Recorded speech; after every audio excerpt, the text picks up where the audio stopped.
जब भी मैं बच्चा करूँगी ना, आप ही के पास रहने वाली हूँ। वो मेरी ज़बान पूरी हुई है, I am so happy. Society में सीधा आ जाता है, अरे बच्चे पैदा करो और हो गया शादी का टाइम, और बस अब तो बच्चे कब हो रहे हैं, बच्चा बताओ भाई, हमें तो चाहिए पोता पोती। काफ़ी पेशेंट्स ऐसे होते हैं कि उनको पता नहीं होता है कि कब ओव्यूलेशन होता है, कब हमें सेक्सुअली एक्टिव रहना चाहिए, how frequently we should be sexually active. हर महीने जब आपके पीरियड्स हो जाते हैं, उसके कितने दिन बाद एक बनता है? Just it is 14 days before your periods. Pregnancy की बेबी को कोई ग्रोथ में प्रॉब्लम आ सकती है, ओके। या आपका डिलीवरी जल्दी हो सकता है, या बेबी में कोई इन्फेक्शन हो सकते हैं। इरेक्शन या इजैकुलेशन में प्रॉब्लम नहीं है, इसका मतलब ये नहीं होता है कि आपके स्पर्म काउंट नॉर्मल। कपल है 26-27 ईयर्स का ही है, लेकिन उनको सडनली फैमिलीज का प्रेशर आने लगता है, फिर फ्रेंड्स को कि मेरे फ्रेंड को बच्चा हो गया, फिर मेरी सिस्टर को बच्चा हो गया। प्रेशर जादू नहीं होता है कि आप प्लान करोगे और तुरंत आपको हो बच्चा हो जाए, ऐसे जाए। नहीं होता है। एग्जैक्टली, ये स्ट्रेस ही आपको खा जाता है। बेसिकली क्या है, अगर आपको पता है कि आपके हस्बैंड आपके साथ में टाइम से आ रहे हैं घर पे, लोगों का एक रूटीन है। आप मेरे केस में prince is working in the night because studios में होता है। Understanding bonding it has to be clear, and pressure क्यों लेना मत। यस यस मुझे ये था कि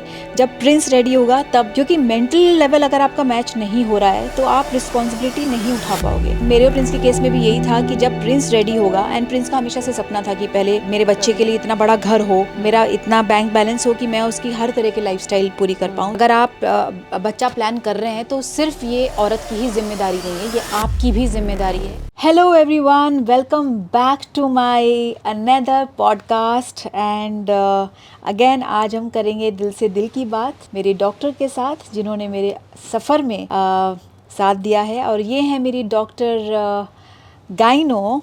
ऑफ कोर्स लास्ट टाइम आप मिले थे, जिन्होंने मेरा IVF किया था, और ये मेरी गाइनो अब से नहीं है, बहुत सालों से हैं।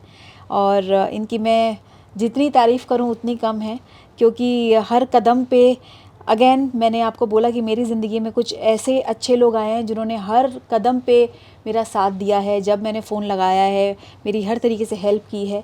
सो एक ऐसी डॉक्टर जिन्होंने मेरी दिल की बात सुनी, और आज मैं बैठ के आप लोगों की दिल की बात जो आपने मुझसे पूछी है वो मैं आपको बताने वाली हूँ। Welcome back, I will not see back, welcome to my show doctor Poonam Solanki का स्वागत है मेरे शो में। और आज हम हार्ट टू हार्ट कॉन्वर्सेशन करने वाले हैं, लेकिन इतने दिनों के बाद जो प्लान किया था मैंने, और सडनली वो चीज़ें हो रही हैं। एंड थैंक यू मेरे शो में आने के लिए और लोगों की हेल्प करने के लिए। तो ये पहल मैंने शुरू की है, आई विश आज हम आगे बढ़ पाएँ। So we are together since many years. आपकी शादी भी नहीं हुई थी आई थिंक, तब हाँ से जी। मैं आपको जानती हूँ, and we are friends since then. तो मुझे आज भी याद है कि आपने मुझे बोला था कि जब भी मैं प्लान करूँगी बेबी तो आपके पास ही डिलीवरी कराऊंगी। सो वो दिन आ गया है, and very soon I will deliver your healthy baby. बिल्कुल, क्योंकि इतना पुराना सफ़र है एक्चुअली, पर मैंने ज़बान दे दी कि जब भी मैं बच्चा करूँगी ना, आप ही के पास रहने वाली हूँ। एंड वो मेरी ज़बान पूरी हुई है, आई एम सो हैप्पी।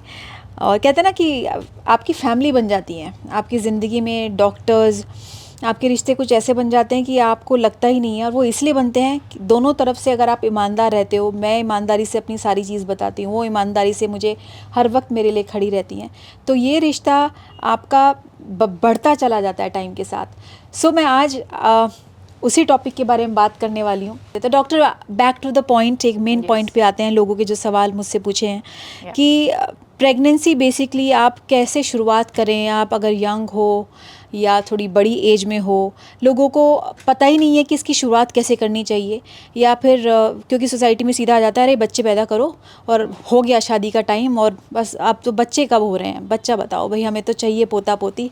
तो ये क्या एक डॉक्टर का रोल होता है एक पेशेंट की लाइफ में, एक कपल की लाइफ में क्या रोल होना चाहिए और क्या होता है, कैसे आपको अपना प्लान करना चाहिए लाइफ प्रेगनेंसी का, तो इसके बारे में आप शुरुआत। सो बेसिकली जो प्लानिंग होती है, it's called as pre conceptional counselling या प्री प्रेगनेंसी काउंसलिंग इसे बोलते हैं।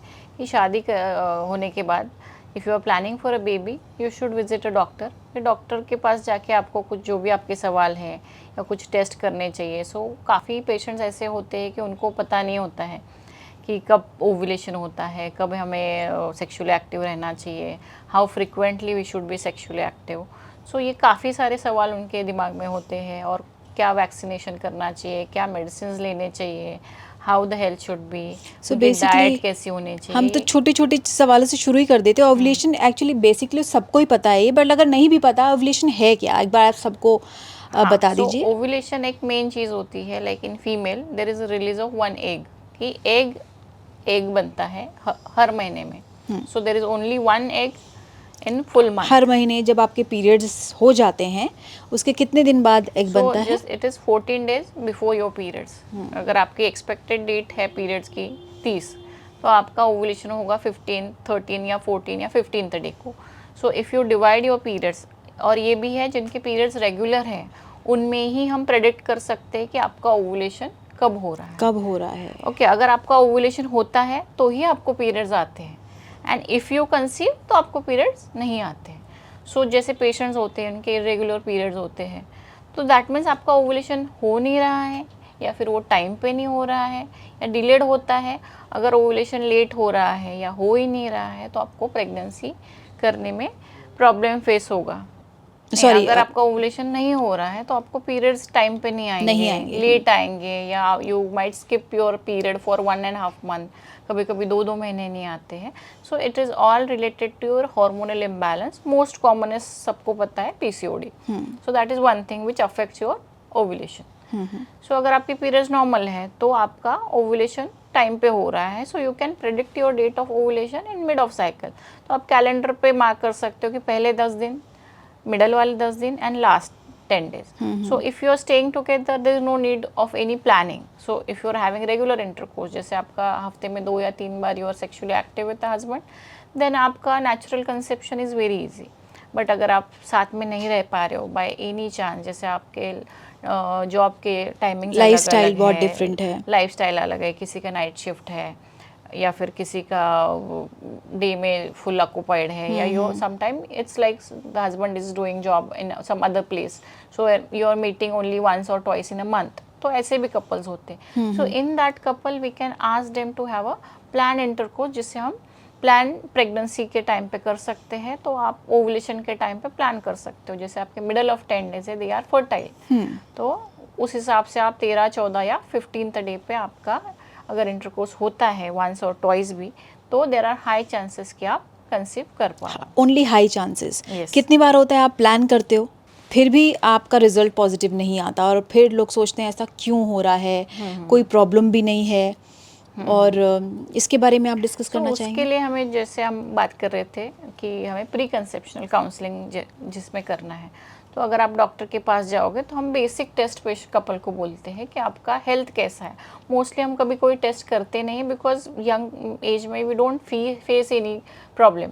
जैसे सोनोग्राफी हुआ, जैसे अल्ट्रासाउंड या सोनोग्राफी बोलते हैं, वो हम नहीं करते बिकॉज हमें कभी ज़रूरत ही नहीं होती है। या कोई ब्लड टेस्ट होते हैं, कुछ हार्मोनल प्रॉब्लम्स होते हैं, तो हमें बेसिक टेस्ट जैसे होते हैं कि नॉन इन्वेजिव, जिसमें आपको कोई कट नहीं आएगा या मेजर पेन नहीं होगा, ऐसे ही टेस्ट हम जब फर्स्ट टाइम कपल आता है तो हम कुछ ब्लड टेस्ट होते हैं, जैसे आपका हेल्थ के रिलेटेड कुछ टेस्ट होते हैं, आपके विटामिन लेवल्स नॉर्मल है, फिर आपका HIV स्टेटस, STD स्टेटस, क्योंकि now days people are having living relationship, so they are active, sexual active since long.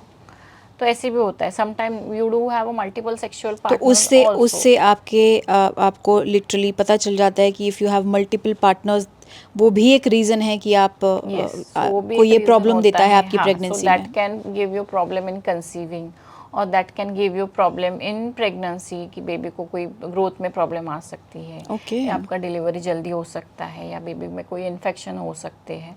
सो ये सब स्क्रीनिंग टेस्ट होते हैं। तो इसमें हम जैसे कि आपका हीमोग्लोबिन कैसा है, आपकी विटामिन लेवल कैसी है, आपके कोई डेफिशिएंसीज तो नहीं है, या आपको कोई इन्फेक्शन तो नहीं है। फिर एक बेसिक सोनोग्राफी भी होता है कि आपका यूट्रस नॉर्मल है, उसको कोई फाइब्रॉइड्स तो नहीं है, फिर आपके जो फैलोपियन ट्यूब्स है वो नॉर्मल है। सो ये सब बेसिक टेस्ट हम फीमेल के करवाते हैं। तो इसके साथ में ऐसे नहीं है कि बस फीमेल के ही टेस्ट कराओ। तो मेल दिख रहा है कि आई एम तो वेरी फिट, मैं तो जिम में जाता हूँ, मुझे तो कोई टेस्ट करने की जरूरत नहीं है। एक्चुअली जेंट्स को इतना problem, most of the time male are not very okay with the doing test. इसमें है कि आपको बेसिक टेस्ट जो होता है, जैसे आपका भी CBC या थायराइड, कभी कभी males also do have thyroid, तो थायराइड अगर मेल को है तो उसमें भी स्पर्म्स काउंट कम हो सकता है और they might face problem in having pregnancy. तो ऐसे नहीं कि आप दिख रहे हो फिजिकली फिट तो या फिर आपको कोई इरेक्शन या इजैकुलेशन में प्रॉब्लम नहीं है, इसका मतलब ये नहीं होता है कि आपके स्पर्म काउंट नॉर्मल है। नॉर्मल है बेसिकली। बहुत ज़्यादा लोग तो बताना ही पसंद नहीं करते हैं बिकॉज ओपनली बताते नहीं हाँ, हैं। बताते सो नहीं। आई ऑलवेज आस्क कपल कि आपको दोनों को साथ में आना है, you have to sit. Most of the time क्या होता है कि फीमेल्स ही आते हैं, they are more worried because जो प्रेशर होता है, फैमिली का प्रेशर है या फिर जो सोसाइटी का प्रेशर है, इज मोर ऑन फीमेल। कि बच्चा नहीं हुआ तो वो किसको जाके पूछेंगे, फीमेल को पूछेंगे। They are not going to ask कि मेल पार्टनर को। और ऐसे भी होता है कि कभी मेल पार्टनर को प्रॉब्लम है बट उसका जवाब भी फीमेल को ही देना पड़ता है। So that is how it goes. So we should at least do some blood test for the male और सीमेन एनालिसिस जिसे बोलते हैं, जिसमें आपके स्पर्म या फिर हम उसे हिंदी में धातु बोलते हैं। सो उसके टेस्ट वेदर वो हेल्दी है, नंबर ठीक है, मोटाइल है। So there are many criterias for that, तो हमें टेस्ट में पता चल जाता है। So if the patient is in young age, जैसे अगर पेशेंट आता है in between 20s to 30s, जैसे 25 to 30 में अगर पेशेंट आता है तो उनको हम कोई मेजर कुछ भी नहीं मेडिसिन देते हैं। अगर कुछ डेफिशिएंसी हो हम दे देंगे, हीमोग्लोबिन कम है हम आयरन दे देंगे। उनकी ज़्यादा प्रॉब्लम क्या आती है? सो उनकी शिकायत क्या रहती है ज़्यादा? मतलब कभी कभी कपल है जैसे कि यंग एज में उनकी शादी हो गई, जैसे कभी 20 में या 22 में 24 में शादी हो गई, तो शादी होके उनको लगता है अभी तो 4 साल हो गए, बट दो दे आर यंग, एक कपल है 26-27 ईयर्स का ही है, लेकिन उनको सडनली फैमिली का प्रेशर आने लगता है, फिर फ्रेंड्स को कि मेरे फ्रेंड को बच्चा हो गया, फिर मेरी सिस्टर को बच्चा हो गया, प्रेशर। हाँ, so they are like very much cautious कि अभी मेरा कैसे होगा, तो मुझे प्रेगनेंसी कब होगा, और दे स्टार्ट प्लानिंग। तो प्लान होके होता है 2 महीना या 1 महीना ही होता है, एंड दे आर एक्सपेक्टेशन कि अभी मैंने प्लान तो किया, अभी हुआ क्यों नहीं रहा है। So it's not something miracle, जादू नहीं होता है कि आप प्लान करोगे और तुरंत आपको बच्चा हो जाए, ऐसे नहीं होता है। एग्जैक्टली। सो पेशेंटली हम पेशेंट को बोलते हैं कि यू जस्ट वेट। सो हम पेशेंट को जब कपल हेल्दी है, सब टेस्ट नॉर्मल है, आपके पास एज है, टाइम है, तो आपको वेट करना चाहिए। तो उसके हिसाब से हम पेशेंट को ऑप्शंस देते हैं कि आपको डरने की कोई बात नहीं है, आप आराम से 1 साल आप ट्राई कर सकते हो।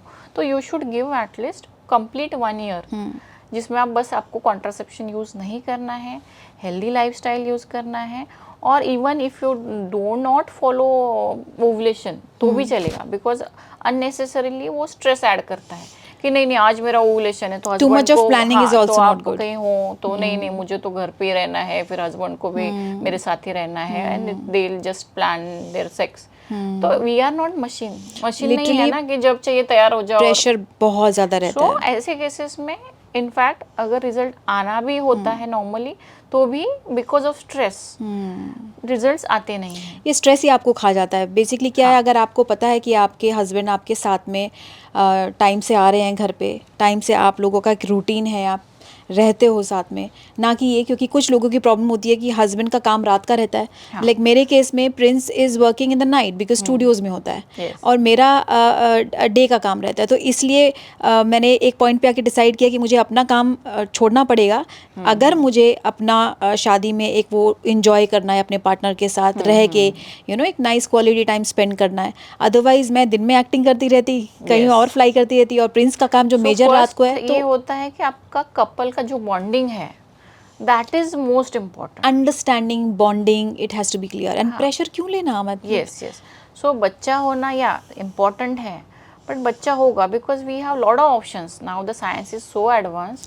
तो आप अगर नहीं होता है तो आप डॉक्टर के पास जा सकते हो। लोग बहुत जल्दी हार मान जाते हैं, कहते हैं नहीं हो रहा है, तो IVF is not the last option. I be honest, ये आपकी ज़िंदगी के मतलब जो लाइफस्टाइल है उस पर निर्भर करता है। लाइक मेरे लाइफस्टाइल पे मेरे लिए यही मैच हो रहा था, मेरे लिए बेस्ट था कि मैं also matters. Exactly. Because of career, sometime you are not able to plan the pregnancy in younger age. Yeah. So with age, with responsibilities and with your job, so sometimes it's not possible. तो IVF is option, but IVF में क्या होता है कि आपका stress level भी बहुत बढ़ जाता है। So if you are doing something extra, जैसे हम पढ़ाई करते हैं, if you are studying very hard, तो आपको रिजल्ट चाहिए होता है कि आ जाए। And it is always expectation कि अभी मैं सेकंड आ रही हूँ, तो मुझे अगर मैं ज़्यादा पढ़ूंगी तो मुझे वो प्रेशर बना रहता है कि मुझे तो फर्स्ट ही आना है, मुझे तो ये क्रैक ही करना है। Again since day one So, stress. और आप you are spending money also. So IVF is not very easy for routine public या फिर मिडिल क्लास या फिर even higher class, because there is no guarantee कि आपका फर्स्ट IVF साइकिल सक्सेस हो जाए। गारंटी ऑनेस्टली स्पीकिंग यही मैं सबको हमेशा से बोलना चाहती थी, बट आई बिन ब्लेस्ड कि मेरा Yeah, you are first, lucky कि यस आई आपका एम first लकी। हुआ। एंड उसमें भी आपको किस तरीके से अपने मेंटल लेवल को बना के रखना पड़ता है कि Yes. वो मेरी जर्नी रही है। मैंने देखा है कि कुछ भी होता रहे, कुछ भी चीज़ें हो रही है मेरे सराउंडिंग में, वो सबको इग्नोर करके मैंने सिर्फ हमेशा एक स्माइल, ये बड़ी बात नहीं है, ये बड़ी बात नहीं है, एटीट्यूड Yes, बहुत yes, ज़रूरी है guys. positive attitude is and very ऐसा ही नहीं है खाली IVF में, अगर आपको पर्सनली आप प्लान कर रहे हैं और आप यंग है, आपके पास टाइम है, तो ज़िंदगी तो चलती रहेगी, ऊपर नीचे चलता रहेगा। परफेक्ट लाइफ किसी की नहीं होती है। तो आप ये देखिए, आपके पास एज है, इन्जॉय योर एज। आपके पास टाइम है, enjoy that time and pressure से हटके फिर आप आगे बढ़िए and have a nice gyno. बहुत ज़रूरी है जैसे ही आपकी शादी होती है, इनफैक्ट शादी से पहले, ज़रूरी नहीं है कि आपकी शादी के बाद ही, require gynecologist। अगर आपके पास आपकी करेक्ट डॉक्टर है, आपको भी स्ट्रेस लेने की ज़रूरत नहीं है, बिकॉज आपको टाइम टू टाइम गाइडेंस मिल रहा है।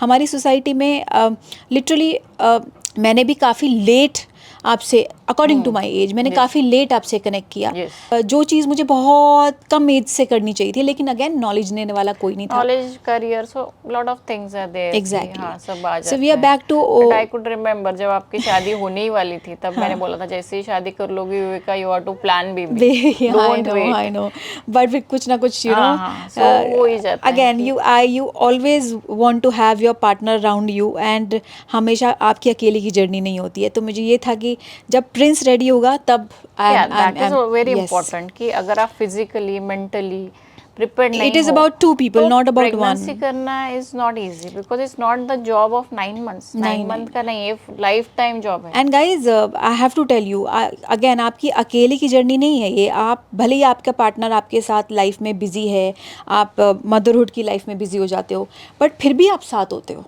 क्योंकि मेंटल लेवल अगर आपका मैच नहीं हो रहा है तो आप रिस्पॉन्सिबिलिटी नहीं उठा पाओगे। ज़रूरी नहीं है कि आप साथ में ही हो तो आप रिस्पॉन्सिबिलिटी उठा रहे हो। सो बेसिकली आपकी लाइफ में बहुत ज़रूरी होता है कि आपका जो रिस्पॉन्सिबिलिटी आपके पार्टनर के साथ बराबर तरीके से हो। अब मेरे और प्रिंस के केस में भी यही था कि जब प्रिंस रेडी होगा, एंड प्रिंस का हमेशा से सपना था कि पहले मेरे बच्चे के लिए इतना बड़ा घर हो, मेरा इतना बैंक बैलेंस हो कि मैं उसकी हर तरह की लाइफस्टाइल पूरी कर पाऊँ। सो दैट्स हाउ वो करते करते करते, and of course age factor is also there. तो इसलिए हमने IVF ऑनेस्टली स्पीकिंग ट्राई किया, और ट्राई करते गॉड हैज़ बीन काइंड। तो बट हर केस ऐसा नहीं होता है, Yes, और हर वो डर मेरे साथ भी था मेरे केस में। जैसे आई हैव सीन मेनी पेशेंट जिनका 10-10 बार IVF फेल होता है। 11 बार, जो मेरे खुद के रिलेटिव्स हैं, मैं उनको उनकी कहानियाँ वो मुझे बताते हैं कि ऐसे होता है, वैसे होता है, and I feel very sad. Always focus कि हम नेचुरली कैसे प्रेगनेंसी प्लान कर सकें। व्हेन टू प्लान प्रेगनेंसी एक बार बताएंगे? So pregnancy plan is depend on your age. जैसे मैंने आपको बोला कि एज, फिर आपकी नीड, प्रायोरिटीज़। सो कुछ patient they got early, like they got married early, so उनको है कि दे डू हैव टाइम। अगर आपकी शादी लेट हो रही है, जैसे अगर आप 35 की एज में हो और देन आपकी शादी हुई है, या आप 30 साल की हो, शादी हुई है, सो ऐसे कपल में हम ज़्यादा उनको बोलते हैं कि डोंट वेस्ट योर टाइम।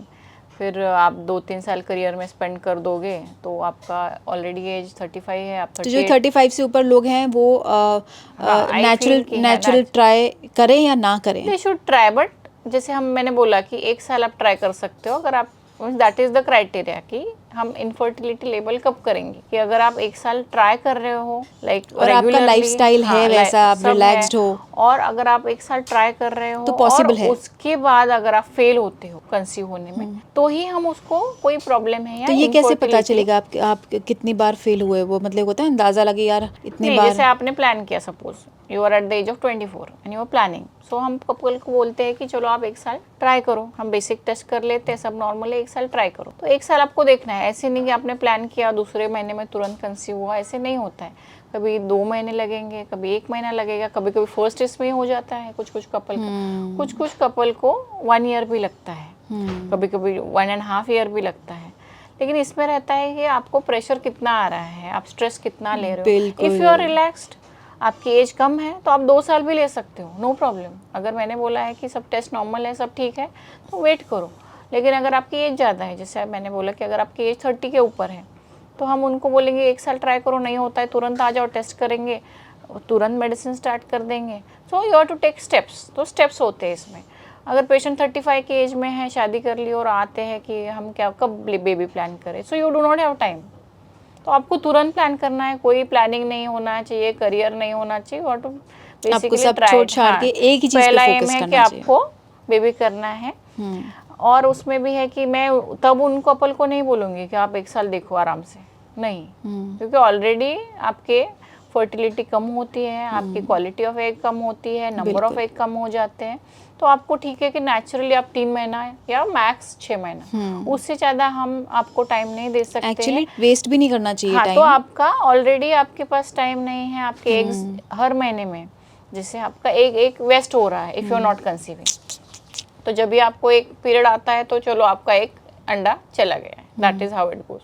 सो आपको तुरंत प्लान करना है and then you can seek to इधर IUI या फिर IVF depending upon your reports. IUI क्या है आप अपने हाँ, बताइए। So IUI is intra uterine insemination. तो इसमें होता है कि नॉर्मल है कि कब जैसे हस्बैंड का सीमेन लेंगे, उसको प्रोसेस करेंगे, फीमेल्स को कुछ मेडिसिन देंगे या फिर इंजेक्शंस देंगे to boost more number of egg. जैसे नॉर्मली आपका एक स्त्री बीज तैयार हो रहा है, एक अंडा तैयार हो रहा है, लेकिन हम उनको एट अ टाइम 2 और 3 एग्स बनने के लिए तैयार करते हैं, और to get good reports like good chances of pregnancy.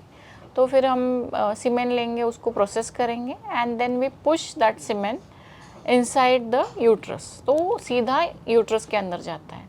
लेकिन नेचुरल इंटरकोर्स में it is in your vagina and the sperm goes in, ठीक है। लेकिन इसको हम जो डिस्टेंस होता है वो कवर करके देते हैं, तो जल्दी या फिर फास्ट कंसेप्शन के चांसेस होते हैं, विच इज़ वेरी नेचुरल, और उसमें ज़्यादा कुछ कॉम्प्लिकेशंस नहीं होते या ज़्यादा पेनफुल नहीं होता है। It's as good as natural, बस थोड़ा सा आपको पुश दे रहे हैं। तो IUI क्या एक्सपेंसिव होता है या फिर IUI is not expensive, it is I can say 10 to 20% of IVF। It's again depends कि आप कहाँ से करा रहे हो, तो it's not that financial burden इतना नहीं आता है।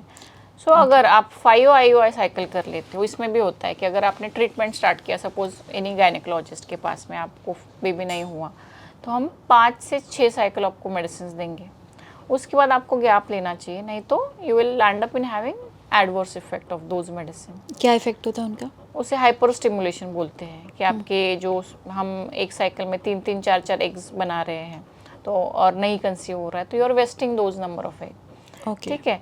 फिर you can there are chances कि आपका वेट गेन हो सकता है, या फिर बहुत सारे मेडिसिन खा के भी आपको गैस्ट्राइटिस हो सकता है, या फिर आपकी हेल्थ हैम्पर हो सकती है। So always after 5 to 6 cycle we always ask patient to take a gap. उसमें हम 2 या 3 महीने का गैप देना बहुत ज़रूरी होता है। And then we go to second step, उसमें IUI आ गया, फिर थर्ड स्टेप इज IVF। तो बेसिकली आप रिलैक्स्ड रहें, इसकी कहानी सबसे पहले यही है। सुकून में रहें, प्रेशर किसी भी तरह का ना लें। अगर आपके पास प्रेशर नहीं है तो आप नेचुरल भी कंसीव कर सकते हो, और अगर आपकी एज बढ़ रही है तो आप एक टाइम सेट कीजिए कि आप नेचुरल ट्राई कर रहे हैं। अगर टाइम मिल रहा है तो, नहीं मिल रहा है तो don't waste your time, then jump into जो आपको मैम ने बताया। सो इसमें क्या क्या प्रिपरेशन करनी पड़ती है? अगर आप टेस्ट तो मैंने बताया कि आपको बेसिक टेस्ट, डाइट वगैरह का कुछ? हाँ, सो इट्स डिपेंड कि आपका अगर मोस्ट ऑफ द टाइम अभी people are not very conscious about the health, या फिर उनके जॉब से लाइफ उनका ट्रैक पे नहीं होता है, नाइट शिफ्ट्स है, या फिर सुबह मॉर्निंग 8 to रात 2 बजे तक लोग काम कर रहे हैं, so they do not have time for the health. So इसमें बेसिकली आपकी हेल्थ बहुत मैटर करती है, और एज भी मैटर करता है। तो अभी सबकी शादी ही लेट हो रही है, तो या डेफिनेटली करियर, हाँ, तो आपका risk of getting high blood pressure या फिर risk of getting diabetes in pregnancy, ये सब बढ़ जाता है। थायराइड है तो thyroid is also very common nowadays. तो आपको अगर थायराइड प्रॉब्लम है, या फिर आपको वेट, मोस्टली अगर वेट ज़्यादा है, या फिर आप फिट नहीं हो, तो ये आपको की रूटीन आपका एक्सरसाइज या फिर जो हेल्दी लाइफस्टाइल है, हेल्दी डाइट है, वो फॉलो करना है, and you try to come back to on a track. नहीं तो आप पहले से ही अगर ओवरवेट हो, पहले से ही आपको शुगर है और बीपी है और उसके साथ आप प्रेग्नेंट हो रहे हो, तो you are like putting yourself in a high risk. Okay. तो it is risk to the baby also and risk to the mother also. और फिर अब nowadays lot of people do have the addictions like smoking. पहले females में smoking इतना common नहीं था, because females की लाइफ इतनी स्ट्रेसफुल नहीं होती और थी। मेट्रो सिटीज में तो हाल बहुत बुरे हो गए हैं सो स्मोक बिकॉज ऑफ करने के। वर्किंग, मोस्टली जो नाइट वर्किंग होते हैं, तो दे जनरली स्मोक अलॉट, ठीक है। Basically you're killing your Corporate, life, हाँ। आप सो yeah. तो आपको ये सब क्विट करना पड़ेगा if you are planning for a baby. So at least 6 months to 1 year पहले ही आपको स्मोकिंग इज़ वेरी हार्मफुल। फिर Obviously. ड्रिंक्स आपको नहीं करना है, ड्रग्स एडिक्शंस भी होते हैं, तो you should meet a psychiatrist या काउंसलर एंड आपको ये सब क्विट करना है and then you should plan. I have seen like couple of patient जो स्मोक कर रहे हैं एंड दे कंसीव्ड एक्सीडेंटली, फिर उनको लगा कि नहीं मुझे कंटिन्यू करना है and they land up in having miscarriages, या बेबी में एबनॉर्मलिटीज़ भी हो सकती है या प्रीटर्म डिलीवरी हो सकती है। सो या फिर baby in uterus like inside वो उसका डेथ हो सकता है। So these are all complication. तो बेसिकली अगर आपको बच्चा प्लान करना है तो आपको लाइफस्टाइल बहुत करेक्ट रखना पड़ेगा स्ट्रेस की हटाने के बाद। यस। और इसी वजह से मिसकैरेजेस आपके होते हैं। मिसकैरेजेस होने के और क्या क्या रीज़न हो सकते हैं? इट्स लाइफस्टाइल, फिर आपको कोई डिसीज़ है, समटाइम वायरल इन्फेक्शन है, मैंने आपको एसटीडी के बारे में बताया, that is very common nowadays. फिर एसटीडी सेक्सुअली ट्रांसमिटेड डिसीजेस जो होते यस हैं। Yes yes yes, so these are all the reasons. कभी कभी जेनेटिक भी होते हैं। So couple should do the screening. अगर आपको पता है कि आपको कोई डिसीज़ है या आपकी फैमिली में कोई जेनेटिक प्रॉब्लम है, तो आपको दोनों का स्क्रीनिंग टेस्ट भी कर लेना चाहिए कपल का। ओके। ठीक है। जैसे अभी रिसेंटली एक केस आया था मेरे पास जिसमें couple are married, they conceived and they came to me at 9 weeks of pregnancy. जैसे 3 उसको ये 2.5 months हो गए थे ऑलरेडी। गुड कपल, क्वालिफाइड लोग थे। बट जब हमने हमारे यहाँ पे ब्लड टेस्ट करवाए तो पेशेंट को थैलेसीमिया था। ओके, तो थैलेसीमिया एक ब्लड डिसऑर्डर होती है। तो उसमें 2 टाइप होते हैं, एक माइनर होता है, मेजर होता है। तो मोस्टली जिनको थैलेसीमिया माइनर होता है उनको कोई सिम्टम्स नहीं होते, बट उनका हीमोग्लोबिन जो ऑलवेज ऑन लोअर साइड रहता है। तो उस केसेस में हमें क्या करना होता है कि मेल का भी चेक करना होता है। अगर मेल को भी थैलेसीमिया है, जैसे आपके हस्बैंड को भी थैलेसीमिया है और वाइफ को भी थैलेसीमिया है, अब दोनों को मेजर है, आपको लाइफ लॉन्ग कोई प्रॉब्लम नहीं है, बट दोनों को मेजर है, तो दोनों को माइनर है। तो ये कैसे पता चलेगा? आपको तो टेस्ट ब्लड कराना टेस्ट पड़ेगा? होते हैं, हाँ। तो वो ब्लड टेस्ट में हमने पिकअप किया। Then we threw a blood test to the husband, तो उसको भी बैड लक कि उसको भी थैलेसीमिया निकला। सो दो इट इज़ वेरी रेयर, तो मदर को भी थैलेसीमिया था और फादर को भी थैलेसीमिया। तो देर आर हाई चांसेस कि बेबी को थैलेसीमिया है। तो उसमें 2 टाइप के होते हैं, जैसे मैंने बोला। तो माइनर अगर है तो कोई रिस्क नहीं है। अगर मेजर है तो क्या होता है, माइनर करके मेजर हो जाता है। So there are always 50-50% chances कि मेजर भी हो सकता है, माइनर भी हो सकता है। तो उस कपल के लिए हमने फिर स्क्रीनिंग करवाया, फिर उसका जो कॉर्ड ब्लड था वो लेके हमने बेबी का टेस्टिंग करवाया कि बेबी को थैलेसीमिया है कि नहीं। तो ये बहुत कॉम्प्लिकेटेड हो गया, फिर स्ट्रेसफुल भी हो गया। तो इससे अच्छा है कि आप ये सब बिफोर प्रेगनेंसी करो। तो बेसिकली एक कपल को टेस्ट करनी चाहिए, Yes. दोनों को, नॉट जस्ट फीमेल्स। Yes. कि अगर आप बच्चा प्लान कर रहे हैं तो सिर्फ ये औरत की ही जिम्मेदारी नहीं है, ये आपकी भी जिम्मेदारी है कि आपके पार्टनर को आपके साथ खड़े होके वो पूरे टेस्ट अपने भी कराने चाहिए। एंड ये जर्नी बेसिकली एक औरत प्रेग्नेंट नहीं होती, एक आदमी भी प्रेग्नेंट होता है साथ साथ में। अगर आप अपने पार्टनर का साथ दे रहे हैं, यू फील एवरीथिंग। तो and there is no shame to accept कि भाई मेरी वाइफ है, हम लोग बच्चा प्लान कर रहे हैं। अगर कोई प्रॉब्लम भी है तो ये हमारी प्रॉब्लम है। एंड जो एक्स्ट्रा स्ट्रेस जो आता है कि यार इसको तो प्रॉब्लम होगी, पूजा पाठ करा लो, ऐसा होगा वैसा होगा, प्लीज उसको रिमूव करने की जिम्मेदारी एक आपके हस्बैंड की ही बनती है। प्रेगनेंसी में खाली ये नहीं है कि हाँ एक आदमी का डिपार्टमेंट है और it's done and then, no, ये आपकी जिम्मेदारी है। Take a stand, do your reports properly, your test and everything, and then उसके बाद अगर आप कुछ चीज़ों को डिलीट कर देंगे अपनी ज़िंदगी से, फालतू की स्ट्रेस को, फालतू की चीज़ों को, तो आपकी प्रेगनेंसी नेचुरल भी हो सकती है। और जिनका डिजीज़ का प्रॉब्लम है, एज का प्रॉब्लम है, तो मैम ने बताया। सो इसमें वैक्सीनेशन भी कुछ होता है क्या, आपको लेनी पड़ती है पहले? there are अगर some वैक्सीन जो हमें बिफोर प्रेगनेंसी लेनी होती है। So the most common is rubella vaccination. Okay. फिर आपका हेपेटाइटिस स्टेटस जो होता है, hepatitis B which is very common, it can transfer to your child. अगर फादर को है, लाइक इवन हस्बैंड का भी करना चाहिए। अगर हस्बैंड को पॉजिटिव है तो he can transfer to the female partner, या फीमेल पार्टनर मेल पार्टनर को दे सकते हैं। It is transmitted through the blood and the आपके जो सिक्रीशंस होते हैं, बॉडी सिक्रीशंस। तो आपको आपका हेपेटाइटिस बी का वैक्सीनेशन ले लेना चाहिए, आपको रूबेला का वैक्सीनेशन लेना चाहिए। And nowadays the cervical cancer vaccine, that awareness people do have already. तो ये वैक्सीनेशन आपको कंप्लीट कर लेने चाहिए, बिकॉज रूबेला का काफ़ी इम्पैक्ट होता है बेबी पे। तो समटाइम अगर आप रूबेला पॉजिटिव हो ड्यूरिंग प्रेगनेंसी तो बेबी में अबनॉर्मलिटीज आने के बहुत ज़्यादा चांसेस होते। So these are the vaccination you should get it done through your gynaecologist. So ये हो गया आपका सब प्री प्रेगनेंसी से related, like before planning you should have this all knowledge. जैसे ही आप प्रेग्नेंट होते हो तब आपको किन किन चीज़ों का ध्यान रखना चाहिए, कैसा आपका लाइफस्टाइल होना चाहिए, एंड फिर मैं आपको बताऊंगी कि जो मैंने फेस किया है एंड जो लोगों ने पूछा है, तो आप एक बार इससे शुरुआत कर सकते हैं। जैसे ही आप like when you like couple का होता है कि प्रेगनेंसी कब कंफर्म होता है, like it's not depend on when you had intercourse with your partner. तो उस हिसाब से आपको काउंट नहीं करना है कि नहीं मैडम मेरा तो ये हुआ था तो अभी 4 वीक्स का कैसे हो गया प्रेगनेंसी, ऐसे नहीं होता। Once you miss your period, अगर आपका पीरियड मिस हो गया that time you are 4 weeks pregnant already. तो ऐसे नहीं कि अभी तो मेरा 2 वीक्स ही हुआ है, क्योंकि ओव्यूलेशन तो मिड ऑफ साइकिल में बोला है मैंने। बिल्कुल। अगर 15 दिन पहले ओव्यूलेशन होता है तो वो तो 2 वीक्स हो गए। तो लेकिन वो वैसे नहीं होता है, it is always counted from day 1 of your last period, जब आपको लास्ट पीरियड आया। इसीलिए हम पेशेंट को पहले पूछते थे कि आपकी डेट कब आई, तो दैट इज 4 वीक। जैसे आप पीरियड मिस कर देते हो then you have to do you can do home pregnancy test और you can visit a lab.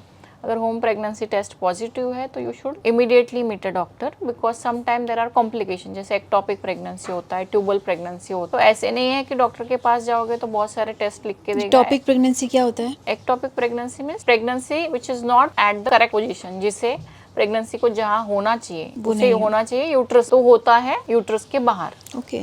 तो it can be in the tube, it can be in your ovary, या फिर आपके एब्डोमेन में होता है। और उस केस में अगर पेशेंट को लगता है कि नहीं अभी तो बेबी बहुत छोटा है, मैं डॉक्टर के पास जाके ऐसे भी क्या होगा, मुझे टेस्ट क्यों करना है, तो हम जाएंगे 2 महीने में। अगर आप वेट करते हो और ट्यूब बहुत थिन होता है, इट्स नॉट लाइक उसको इनफ जगह नहीं मिलती है, अगर बेबी ट्यूब में बड़ा होने लगता है तो आपका ट्यूब फट जाता है। So you will land up in having medical problem, emergency. My God. तो पेशेंट क्रिटिकल होते हैं। आई have seen many like patient in the rural area जहाँ पे एक्सेस नहीं होता है, जो सिविल हॉस्पिटल्स या गवर्नमेंट हॉस्पिटल में जब हम देखते हैं तो पेशेंट लिटरली डाई।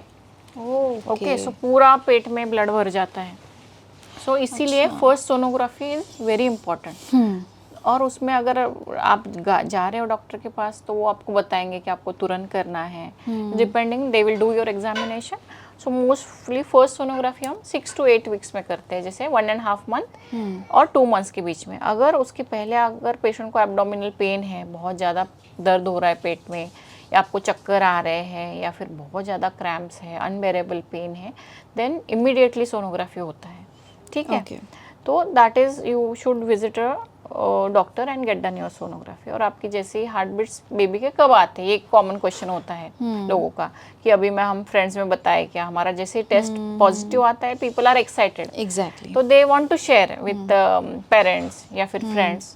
तो आई ऑलवेज आस्क पेशेंट कि जब तक आपका बेबी का हार्ट बीट्स सोनोग्राफी में नहीं दिखता है, प्लीज डोंट डिस्क्लोज। ये मेरे साथ भी मुझे डॉक्टर ने बोला था। बिकॉज क्या होता है, पेरेंट्स के एक्सपेक्टेशन ज्यादा होते हैं, because of their age they are very fragile, बहुत ज्यादा। सो उनको भी वो प्रेशर आ जाता है। So better not to. ये चीज़ मैंने भी एक्चुअली मैंने प्रिंस ने भी यही प्लान किया था कि जब तक मैंने प्रिंस ने क्या बेसिकली डॉक्टर ने भी ये सजेस्ट किया था कि आप रुके रहिए जब तक हम ग्रीन सिग्नल ना दें, क्योंकि उम्मीदें इतनी बढ़ जाती हैं ना, तो आपके अपनों को दुख देख के थोड़ा सा और हमें प्रॉब्लम होती है। सो तो जैसे ही 6 to 8 वीक्स में आपके हार्ट बीट्स आ जाते हैं बेबी को, that is the first sign of healthy live pregnancy. Pregnant तो आप हो जाते हो जैसे पीरियड मिस हो गए, बट बेबी हेल्दी है नहीं है, आपकी बेबी की ग्रोथ हो रही है, सो ये सब चीज़ें होती हैं।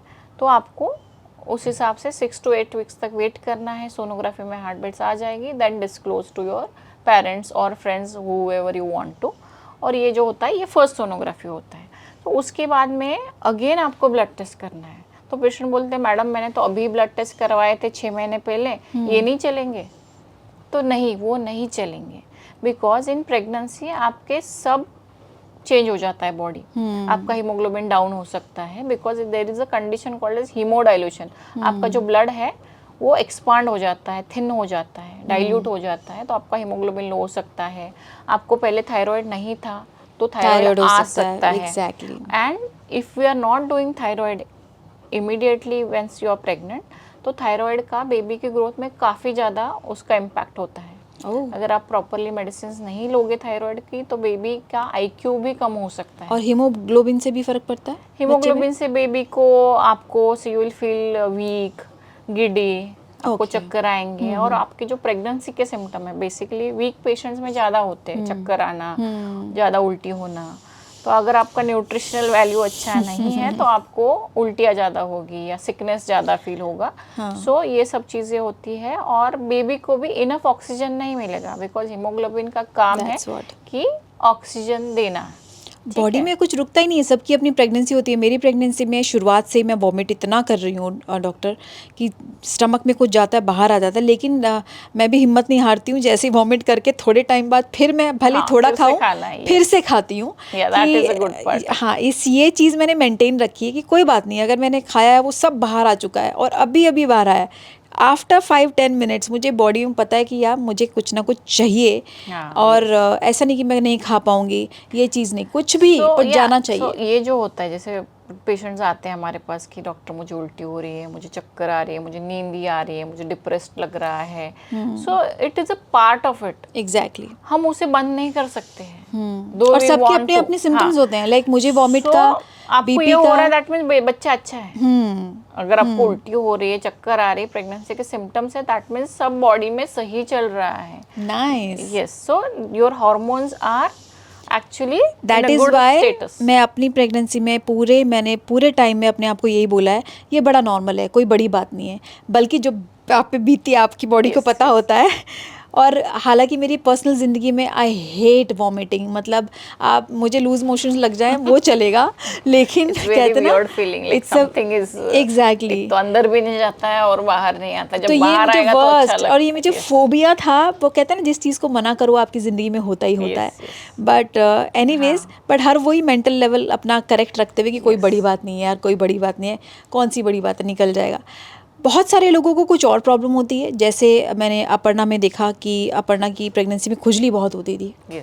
बहुत ईचिंग, बहुत ज़्यादा ईचिंग। और क्या क्या प्रॉब्लम्स होती हैं सबकी? सो उल्टी होना, चक्कर आना, ये तो कॉमन है। किसी किसी पेशेंट को बहुत ज़्यादा वॉमिटिंग होती है, like they are not able to drink water also, like पानी भी नहीं वो पी पाते, बाहर आ जाता है। सो ऐसे केसेस में क्या करना है? लाइक बहुत अगर उल्टी हो रही है and you are not able to like कुछ भी नहीं आपके पेट में जा रहा है फर्स्ट 3 मंथ्स में बेसिकली, तो some time we need to give you IV fluid.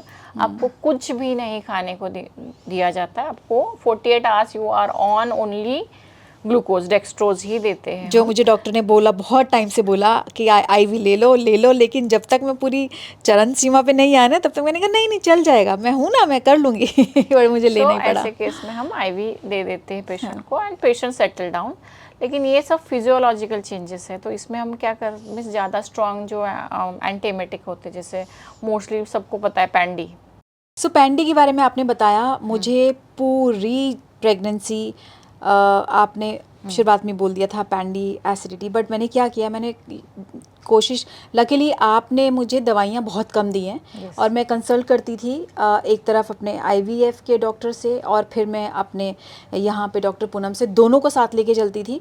आपके में ख़ास बात मुझे बहुत अच्छी लगी क्योंकि ऑफ कोर्स IVF में आप डिस्टर्ब नहीं कर सकते हो, जो कोर्स चलता है चलता है। लेकिन जैसे ही मैं शिफ्ट हुई इधर डॉक्टर के पास, तो उन्होंने मुझे बोला कि दवाइयाँ कम से कम मैं देना पसंद करती हूँ, तो इस चीज़ से मैं बड़ी इम्प्रेस हुई थी। लेकिन जो मुझे एसिडिटी पे अटैक पड़े हैं उसमें भी मैंने कोशिश की है कम मैं पैंडी लूँ, क्योंकि पैंडी से अभी आपने मुझे कल ही बताया कि पैंडी से क्या क्या आपकी बॉडी में चेंजेस भी आ सकते हैं, बहुत सारे लोगों को पता ही नहीं। आप बताना चाहेंगे इसके ऊपर? So there are few medicine, जैसे क्या इस पेशेंट को बहुत सारे सवाल होते हैं कि मेडिसिन में हम क्या खाएं, क्या सेफ है, क्या नहीं है। और कुछ लोग हैं जो सेल्फ मेडिकेशन करने की बहुत आदत होती है कि खुद ही खा लो, गूगल से पढ़ के, या मेरे फ्रेंड ने लिया मैं ये ले लूँ। सो ऐसे नहीं होता, सबका सिम्टम्स अलग होते हैं, सबकी प्रॉब्लम अलग होती है। तो आपको प्रेगनेंसी में कोई भी मेडिसिन आपसे खुद से नहीं लेना है। अगर आपको फीवर है तो ओनली पैरासीटामोल जो होता है दैट इज़ एनक्रोसिन या डोलो आप ले सकते हो। जो प्रेगनेंसी का वॉमिटिंग है उसके लिए हम एक मेडिसिन देते हैं विच इज़ विटामिन ओनली, जो विटामिन B6 होता है, तो वो प्रेगनेंसी के सिम्टम्स को कम करेगा। पूरा हम नहीं बंद कर सकते हैं। ओके, तो क्यों उल्टी क्यों होती है प्रेगनेंसी में, बेसिकली वो एक सवाल है कि जो आपका स्टमक एम्प्टिंग टाइम होता है, जैसे आप कुछ खाते हो तो उसे 1 या 1.5 घंटा लगता है एम्प्टी होके आपके इंटेस्टाइन में जाने के लिए। बट प्रेगनेंसी में क्या होता है, वो टाइम बहुत स्लो डाउन हो जाता है, तो आपका स्टमक जल्दी एम्प्टी नहीं होता है बिकॉज ऑफ द हॉर्मोन्स। और सेकंड थिंग होता है जो स्पिंक्टर्स होते हैं, जो स्टमक के आपके जो 2 एंड है जो बंद होने चाहिए, जब आप खा लेते हो बंद हो जाता है, तो वो जो होता है वो रिलैक्स्ड होता है थोड़ा सा। तो पेशेंट जैसे सोता है तो ऐसे लगता है पूरा खाना ऊपर आ रहा है। सो प्रेगनेंसी में आपको स्मॉल मील्स इन अ फ्रिक्वेंसी में बढ़ा रहा है, ठीक है। तो आपको ऐसे नहीं कि भूख तो बहुत लग रही है तो एकदम दबा के नहीं खा सकते हो। तो बहुत ज़्यादा भूख लगती है। हाँ, तो पैंडी से क्या होता है कि फर्स्ट तो पैंडी is not allowed to take in first 3 months unless and until आपको बहुत बैड एसिडिटी है। तो हाँ, तो हम पेशेंट को बोलते हैं कि बहुत अगर प्रॉब्लम है तो ही लेना है, नहीं तो आप जैसे सिरप होता है वो ले सकते हैं, Gelusil, Mucaine gel, there are lot medicine, तो वो आप ले सकते हो विच इज़ सेफ। बट पैंडी लेते रहोगे तो आपको भूख लगती रहेगी और unnecessarily will land up in having more of weight gain, और भूख बहुत लगेगी, ठीक है। भूख लगती है गाइस, बहुत ज़्यादा भूख लगती है। तो मेडिसिन, सेल्फ मेडिकेशन मत करो, कोई भी मेडिसिन खुद होके नहीं लेना है, डॉक्टर के पास जाके ही लेना है फर्स्ट 3 months में। एंड डू नॉट कंपेयर कि भाई ये उसकी प्रेगनेंसी ऐसी हुई थी तो उसको भी उल्टियाँ लगी थी तो उसने ये लिया था, उसकी प्रेगनेंसी ऐसी हुई थी उसको भी एसिडिटी हुआ था, कोई बड़ी बात नहीं है तो उसको ये हुआ था। हम लोग इस चीज़ को पॉजिटिव बनाते हैं, बड़ी बात नहीं है, लेकिन जिस पे बीत रही होती है उसके लिए बहुत बड़ी बात होती है। लेकिन हमारे पास कोई और ज़रिया नहीं है। We have to make it happy माहौल, हैप्पी चीज़ें कि इसको एक्सेप्ट कर लें, लेकिन कभी भी किसी और के साथ हम कंपेयर ना करें। यस, तो कुछ पेशेंट आते हैं कि मेडिसिन कम दे रहे हैं, डॉक्टर आपने तो बस फोलिक एसिड दिया है, मुझे तो आपने मेडिसिन दिए ही नहीं, दे आर नॉट हैप्पी कि मेरी देवरानी है उसको तो प्रोटीन पाउडर भी दिया है, उसको तो कैल्शियम भी दिया है, उसको आयरन भी दिया है, उसको मल्टीविटामिन भी दिया है, मुझे भी आप ऐड करो। अरे आप खाना ही हजम नहीं कर पा रहे हो, आपका पानी ही निकल रहा है, तो मेडिसिन ऐसे ही डाइजेस्ट नहीं होते हैं। You take lot of energy to digest those medicine. इतनी बड़ी बड़ी टैबलेट तो देख के पेशेंट को उल्टी हो रही टैबलेट्स तो खाएंगे कैसे। तो first 3 months basically you have to take very less medicine, बहुत कम से कम मेडिसिन देने हैं, then we gradually add the medicine, कि जैसे हम बाद में कैल्शियम ऐड करेंगे, आयरन ऐड करेंगे, and that is also depending upon your blood test. अगर आपका हीमोग्लोबिन अच्छा खासा है, 12-13 है, तो आपको ज़रूरत नहीं है। Why to pop up unnecessarily medicine. I don't know ये कौन लोग होते हैं जो उनको लगता है कि हम बहुत कम दवाइयाँ खा रहे हैं, क्योंकि मैं तो कोशिश करती हूँ कि मैं दवाइयाँ ना ही लूँ। या so being a mother it's very difficult. तो हाँ, क्योंकि पेशेंट मीन्स आपको क्या लगता है कि अरे मैं नहीं खाऊंगी मेडिसिन तो बच्चे को मिलेगा कि नहीं, सो that is means something which is very like wrong नहीं है, आप पूछ रहे हो, बट कभी कभी आपको ज़रूरत नहीं होती है एक्स्ट्रा मेडिसिन की, तो आपको नहीं लेने चाहिए। बेसिकली आपको ज़रूरत होती है एक अच्छे डॉक्टर की जो आपको मेंटली क्लियर कर सके कि आप बहुत ज़्यादा सोच रहे हो, आपको जो ज़रूरत है हम वो ले रहे हैं, आप सिर्फ वो लीजिए एंड हैव फेथ। अगेन सबकी बॉडी अलग, सबकी और कुछ पेशेंट्स लेते ही नहीं है मेडिसिन, ये भी एक हाँ, बड़ी बहुत। तो और आएंगे कि मैडम मुझे तो फ़र्क ही नहीं हो रहा है, मेरा तो हीमोग्लोबिन ही नहीं बढ़ रहा है। बट अगर आपको बोला है डॉक्टर ने ये मेडिसिन खाने हैं, I know it is very difficult to eat the medicine, लेकिन हमें पता चल जाता है कि हाँ आप मेडिसिन नहीं खा रहे हो। मैंने अपनी प्रेगनेंसी बेसिकली अपने IVF में भी बहुत टाइम पहले ही अपने काम पे ध्यान देना बंद कर दिया था कि यार मैं अब जो काम करूँगी घर से करूँगी, क्योंकि मुझे पता था पहले मुझे अपनी बॉडी का टेक केयर करना है, अपना मेंटल स्टेटस को टेक केयर करना है, तभी मैं आगे बढ़ पाऊँगी। तो ये शुरुआत बहुत पहले से हो जाती है गाइस। अगर आज आप प्रेग्नेंट हो तो आपको 2-3 साल पहले ही अपनी बॉडी को प्रिपेयर करो कि उसको हेल्दी कर रहे हो, अपने ऊपर ध्यान दे रहे हो। बहुत कम लोग होते हैं जो लकीली चीज़ें बाई फ्लूक हो जाती हैं, लेकिन सबके साथ नहीं होता, इसके अंदर मेहनत जाती है हर तरीके की। चलिए अब आते हैं ऐसे पॉइंट पे जहाँ पे आपको अगेन पिगमेंटेशन की प्रॉब्लम होती है। हाँ, सो ये मुझे भी है। हाँ, मेरे मुझे face पे और full body फर्स्ट पे। इसमें जो कभी कभी कपल्स के क्वेश्चंस Pimples की होते हैं प्रॉब्लम होती कि है। ट्रैवलिंग का एक इशू जी, मैं डिस्कस करना चाहूँगी पहले, जो आपके पिगमेंटेशन से पहले, कि आपको ट्रैवल करना चाहिए या नहीं करना चाहिए फर्स्ट 3 मंथ्स में। तो पहले 3 महीने में ट्रैवलिंग आप कर सकते हो, but you should not plan any long trips, long journey. और अगर आपकी सोनोग्राफी में कोई प्रॉब्लम नहीं है या फिर आपके डॉक्टर ने आपको बोला है आफ्टर योर चेकअप ट्रैवल कर सकते हो, तो you can travel. Train is the safest journey. और अगर नियर बाय जाते हो तो आप you can travel by car, but it is very different. flight. हाँ, नो फ्लाइट जर्नी आपको फर्स्ट 3 मंथ्स नहीं करनी चाहिए unless and until there is a very emergency, और वो भी आपको कंसल्ट करके करना चाहिए। और to have a intercourse means like pregnancy में आपको सेक्सुअली एक्टिव होना चाहिए, रह सकते हैं, या उसको बेबीज को उससे कोई प्रॉब्लम होगा। So that is a very common question, but most of the time people are very shy और to ask this question actively. तो इस पे मैं बोलना चाहूँगी कि या to having sexual relationship is normal to have in pregnancy, but आपको थोड़ा कॉशियस रहना है।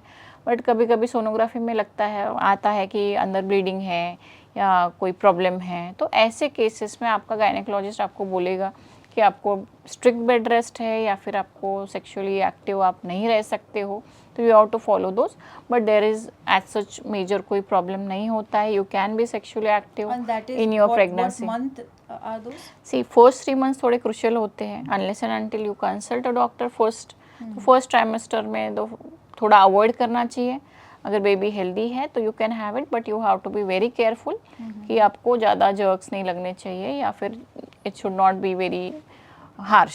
So that is one thing, and you can have it till the mostly end. Maybe आप ऐसे कोई क्राइटेरिया नहीं है कि आपको, but if you are comfortable, there is no pain और no bleeding, then you can have a normal sexual intercourse. Alright. So इसमें pregnancy में मेमोरी लॉस बहुत ज़्यादा होता है, जो अगेन मेरे साथ भी हो रहा है। तो ये मेरे सवालों के जवाब भी आ रहे हैं, आप लोगों के सवालों के जवाब भी आ रहे हैं। तो ये क्यों? मैं तो यही फील करती हूँ, ऑफ कोर्स आपको बेबी को टाइम देना होता है तो, Yes. बट ये क्या साइंटिफिकली कैसे होता है और क्यों होता है, आपसे सुनना चाहूँगी। See as such memory loss is not very much related कि प्रेगनेंसी में ही मेमोरी लॉस होता है, but sometime your mind is not in the focus, like कि आपको बैक ऑफ, हाँ, बैक ऑफ माइंड में आपको एक स्ट्रेस है या प्रेशर है कि बेबी तो ठीक है ना, मैं ठीक से खा पी रही हूँ ना, so your focus is somewhere else.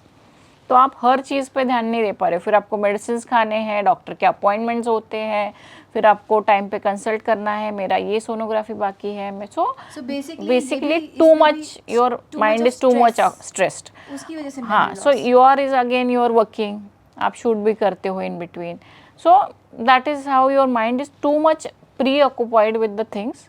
इसलिए आपको कि एट अ टाइम दिमाग कितनी चीज़ों पे ध्यान दे सकता है। मैंने शूट करना अभी शुरू किया है क्योंकि पता है कि अभी टाइम नज़दीक आ गया है। हाँ। तो अब मैं फ्री हूँ अपनी दवाइयों से, मैंने लिटरली सब छोड़ दिया। हाँ, सो फोकस करना, जैसे अभी आपको कितने बजे कौन सा मेडिसिन लेना है, so you have to be very particular about your diet. फिर आपको फ्रूट्स खाना है, फिर आपको ड्राई फ्रूट्स कब खाना है, फिर आपको एक्सरसाइज भी करना है, आपको एनर्जी इसी में निकल जाती है, तो आपका दिन ऐसे ही चला जाता है। You have to be very on particular about all this timings. तो ये सब चक्कर में दिमाग इस थोड़ा सा बिजी हो जाता है। नहीं करोगे, मैं 4 लोगों के साथ बैठी हूँ, एक्स्ट्रा 4 लोग आ गए, घर में आए हुए हैं, तो मेरे दिमाग से मैं मेडिसिन लेना भूल जाती थी। मुझे लगता था मैं ये कैसे कर सकती हूँ, इतनी लापरवाही कैसे कर सकती हूँ। तो ये अगर आप इतना ज़्यादा भूलते हैं तो आप मेक श्योर कीजिए कि आप अपनी ज़िंदगी में जो सोशल लाइफ है उसको कट करें, और उससे बेटर है आप अध्यात्म की तरफ जाएं, भगवान के गाने सुने, भक्ति के गाने सुने, ताकि आपके बच्चे को भी वो फील आए, और अपनी दवाइयों पे ध्यान दें, बिकॉज ये वक्त है जो वापस नहीं आता है। बाकी तो आप रिश्तेदारों से भी मिल लोगे, आप दोस्तों से भी मिल लोगे, तो एंजॉय योर मदरहुड। यही टाइम है जो आपका और आपके बच्चे के साथ सबसे करीबी टाइम होता है। उसके बाद तो देन जैसी बच्चा and baby do start hearing also. Yes, and उसके बाद तो अगर आप अच्छा सुन रहे हो, अच्छा कर रहे हो, तो it reflects on your child. और इस टाइम पे आप अपने तरीके से अपने बच्चे को हर तरीके से वो दे सकते हो जो आप चाहते हो. Yes. क्योंकि बच्चा होने के बाद तो फिर उसके बाद हमारे यहाँ ये होता है अगेन, आप कितना भी बोल दो, सबके अपने अपने कल्चर बाहर आ जाते हैं, सबकी अपनी Yes. केयरिंग बाहर आ जाती है जब बच्चा आता है. तो ये इस वक्त को एंजॉय करना चाहिए, भले ही आपकी लाइफ में कुछ भी स्ट्रेस चल रहा So हो. आपको उसको बेबी हटा के. मोमेंट्स के बारे में हाँ, बेबी मूवमेंट्स आप बताएंगे Yes. किस किस स्टेज में. हाँ, सो बेबी मूवमेंट जो होते हैं फर्स्ट टाइम जो प्रेग्नेंट है तो उनको generally means ideally 20 weeks means 5 months के बाद में थोड़ा बहुत स्टार्ट हो जाता है, but it's very mild movement. तो कभी कभी आपको नहीं पता चलते, या आप सोए हो तो ऐसे लगेगा कि आपको थोड़ा सा कुछ क्रॉल हुआ है अंदर. So because baby is too tiny, वो किक नहीं कर पाएगा, बहुत छोटा होता है तो इतना स्ट्रांग नहीं होता है कि आपको किक पर कर पाए. तो आपके लाइट मूवमेंट्स पता चलेंगे. लेकिन कुछ कुछ पेशेंट होते हैं कि जो बोलते हैं कि जैसे ही वो प्रेग्नेंट हो जाते हैं 1-2 महीने में ही, तो वो बोलते हैं कि हाँ मैडम मुझे तो बेबी मूवमेंट्स पता 2 चल. महीने में. तो वो बेबी मूवमेंट्स नहीं होते हैं, वो होते हैं आपके इंटेस्टाइन के मैंने मूवमेंट. तो 7 मंथ में जाके हाँ, सो जो 7 month is too late, maybe आप हाँ जो प्रॉपर हाँ, तो जो किक्स उससे है. पहले यू फील सो बटरफ्लाई. हाँ, तो 5 मंथ्स के बाद में आइडियली हाँ. You should start feeling little butter bit, yes. Like butterfly जैसे थोड़े से मूवमेंट्स. वो भी आप जब शांति से सोए हुए हो, आजू बाजू में आवाज़ नहीं है, then only you can feel it. फिर ग्रेजुअली वो मूवमेंट्स आपको अच्छे से फील होना स्टार्ट होते हैं. एंड 6-7 मंथ्स में जैसे आपको लगा कि वो एक्चुअल किक्स जो होते हैं दैट स्टार्ट. एंड इसका एक रोल है कि जब किक काउंट होता है वो आपको कब रखना है, कि तो बीइंग अ मदर आपको पता चलता है कि बेबी कैसे घूम रहा है, कितनी बार घूम रहा है. Your body is very much trend. तो आपको जो लास्ट मंथ होता है उसमें आपको बहुत ध्यान रखना पड़ता है आपकी बेबी मूवमेंट्स का.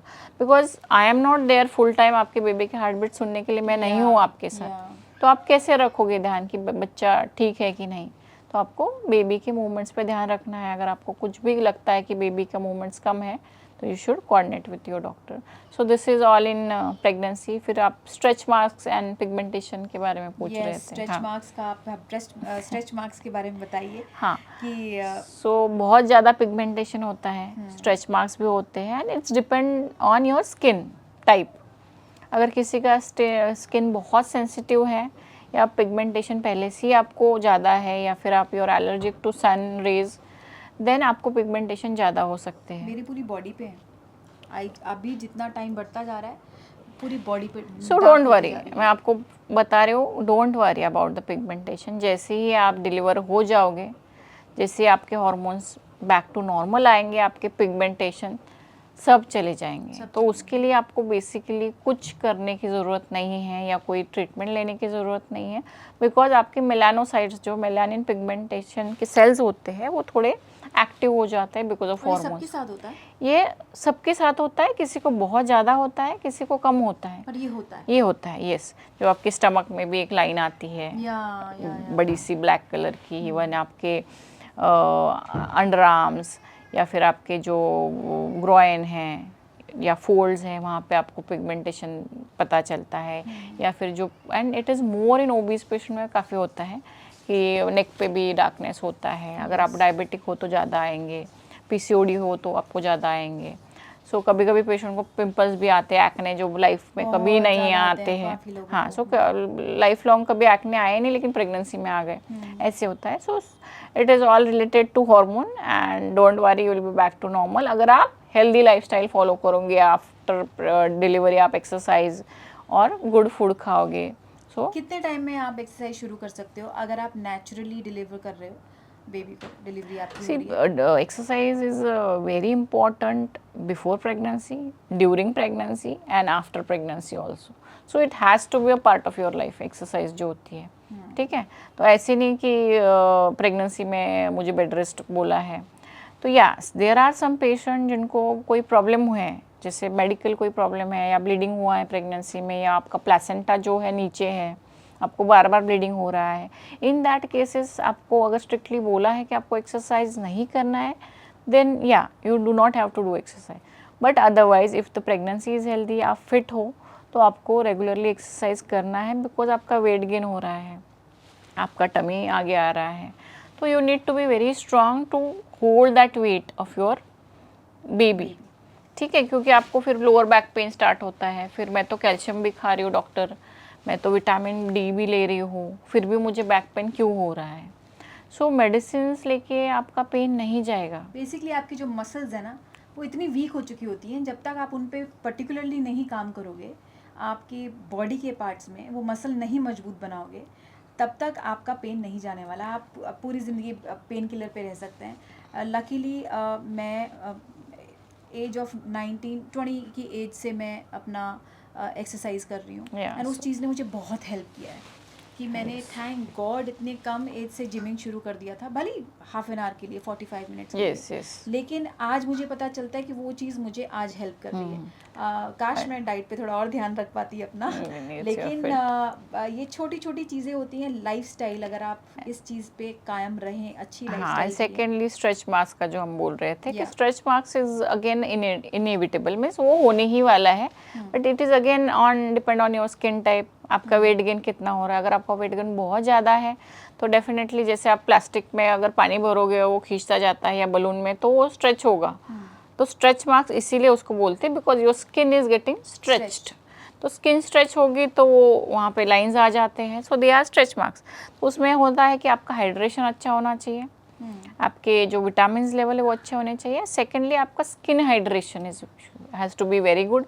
तो आप कोई भी मॉइस्चराइज़र जो आप रूटीनली यूज़ करते हो वो भी आप लगा सकते हो। It's depend on your skin type, कि अगर आपकी स्किन बहुत ड्राई है तो आपको उस अकॉर्डिंगली मॉइस्चराइज़र यूज़ करना चाहिए। देन यू बहुत सारे कैन लोग जानना चाहते हैं हाँ। कि मैं क्या यूज़ कर रही हूँ। आपको बता दूँ, मॉइस्चराइज़र मैम ने बताया, मैं बेबी मॉइस्चराइज़र यूज़ करती हूँ, और मैक्सिमम मैंने जो यूज़ किया अपनी बॉडी पे, मैंने ज़्यादातर बॉडी फुल बॉडी पे अपना कोकोनट ऑयल यूज़ किया है। एंड ऑनेस्टली फुल बॉडी पे, अब तो मेरे हाथ जाते ही नहीं है मेरे घुटनों से नीचे, लेकिन I do complete full body massage with my self only, oil लगा के। इसके अलावा मैंने बहुत ज़्यादा क्रीम्स में एक्सपेरिमेंट किया नहीं, आई थिंक मुझे सूट इतना किया ऑयल। तो मैंने जो यूज़ किया ये तो guys, बहुत ही oil, अच्छा है। If coconut oil is working good तो it's Best for easily available, less Yes. Expensive, cost And effective हो गया बहुत। कॉस्ट इफेक्टिव, एंड प्लस ऐसा नहीं है मैंने मॉइस्चराइज़र भी लिए हैं, लेकिन जो सुकून मुझे स्किन में जो Yeah, you सुकून feel good आता है, एंड with oil. इनफैक्ट क्योंकि मैं हाथों पे भी यूज़ करती हूँ, फेस पे भी यूज़ करती हूँ, लेग्स पे भी यूज़ करती हूँ, तो इट्स हाँ, so you are the best जज of your body, what I can so see. For me guys, coconut oil, otherwise moisturisers और yes, so whatever suits to you. So अभी तो रूटीनली हम moisturiser use करते ही हैं, so bio oil is also there, moisturisers are also there. तो आपकी skin type को जो भी सूट होता है, बट हाइड्रेशन होना चाहिए, that is important. Skin moist होनी चाहिए, ड्राई नहीं होनी चाहिए। डन। सो हमारे अब नेक्स्ट क्वेश्चन पे आते हैं, जो पूछा है कोमल ने। मैं सबके नाम तो नहीं ले पा रही हूँ, लेकिन अभी कोमल ने पूछा है कि what to opt, normal delivery और सी सेक्शन। ये बहुत बड़ा सवाल है एक्चुअली। या welcome. So it's depends on your condition. जैसे प्रेशियस प्रेगनेंसी है, या जैसे आईवीएफ बेबी है, it depend on your as. फिर आपको बाकी कंडीशन जैसे होते हैं, बीपी है, आपको डायबिटीज़ है, ओबेसिटी है, तो it's depend on all this criteria. और उसके बाद में बेबी का पोजीशन है, अगर सब नॉर्मल है तो आपका जो लास्ट सोनोग्राफी होता है उसमें हम चेक करते हैं कि आपकी बेबी का पोजीशन क्या है, आपका बेबी का हेड डाउन है या बम्स डाउन है। सो उसे प्रेजेंटेशन जो बोलते हैं, दैट इज़ वन थिंग। फिर आपका एमनियोटिक फ्लूइड कितना है, फिर कभी कभी होता है कि कॉर्ड होता है बेबी का around neck. So there are lot many reason जिसमें बिफोर पेन ही हम डिसाइड कर सकते हैं कि आपको सी सेक्शन लगेगा कि नॉर्मल डिलीवरी लगेगा। कुछ कुछ पेशेंट्स में ड्यूरिंग लेबर पेन हम डिसाइड कर सकते हैं, हम पहले से नहीं बता सकते कि आपका नॉर्मल होगा कि सीजरियन होगा। लेकिन अगर ब्रीच प्रेजेंटेशन है, जैसे बेबी के बटक्स डाउन है, या पोजीशन ट्रांसवर्स है, जैसे बेबी आड़ा हो गया है, या पोजीशन ठीक नहीं है, या कॉर्ड है नेक के अराउंड, या फिर बेबी का बहुत ज़्यादा वेट कम है, तो बेबी वो प्रोसेस नहीं ले पाता है, या फिर आपका जो एमनियोटिक फ्लूइड है वो बहुत कम हो रहा है, या कभी कभी है कि आपको बेबी के मूवमेंट्स कम पता चल रहे हैं, या हमने टेस्ट किया उसमें हमें लग रहा है कि बेबी इज़ नॉट हेल्दी, या बेबी डिस्ट्रेस में जा रहा है जिसे बोलते हैं। तो ऐसे कंडीशन में आपका सी सेक्शन हम बोल देते हैं और आपको सी सेक्शन ऑप्ट करना पड़ता है at the same point of time without waiting for the labour pain. फिर एक कंडीशन होती है कि आपको सब नॉर्मल है, आप लेबर पेन में गए, जैसे आपको पेन आ गया, आपकी जो डेट ऑफ डिलीवरी है, तो it's always 15 days plus and minus. अगर आपका 20 तारीख है डिलीवरी का, तो आपको उसके 15 दिन पहले भी आप डिलीवरी करा हो सकता है, या उसके 15 डेज बाद भी हो सकता है, depending upon again the criteria same, जैसे फ्लूइड, बेबी का वेट। सो अगर आपको पेन स्टार्ट हो गया है तो आपको इन्फॉर्म करना है डॉक्टर को, you need to be in hospital. फिर हम मॉनिटर करते हैं और उसमें हम प्रोग्रेस चेक करते हैं कि आपका बेबी प्रॉपरली नीचे आ रहा है, उसके रोटेशन हो रहा है, बेबी के हार्ट बीट्स मॉनिटर होते हैं। If everything is going normal, और अगर आपको पेन कम है तो we might start you on drip, जो आईवी फ्लूइड लगाते हैं। और बेबी का हार्ट बीट्स अगर सब नॉर्मल है, आप पेशेंट पेन ले पा रहा है, तो मॉनिटर करते करते आपको कभी टाइम लग सकता है, some time it take 12 hours also, कभी कभी 24 आवर्स भी लग सकते हैं।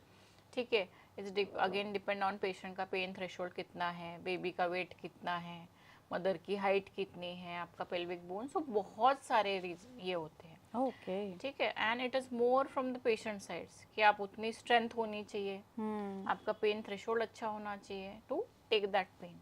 नाउअडेज पेनलेस डिलीवरी भी होती है, जैसे हम उसमें आपके स्पाइन में एक इंजेक्शन देते हैं और आपका पेन थोड़ा कम हो जाता है, तो that also you can opt for. But ये आजकल बहुत ज़्यादा चल रहा है।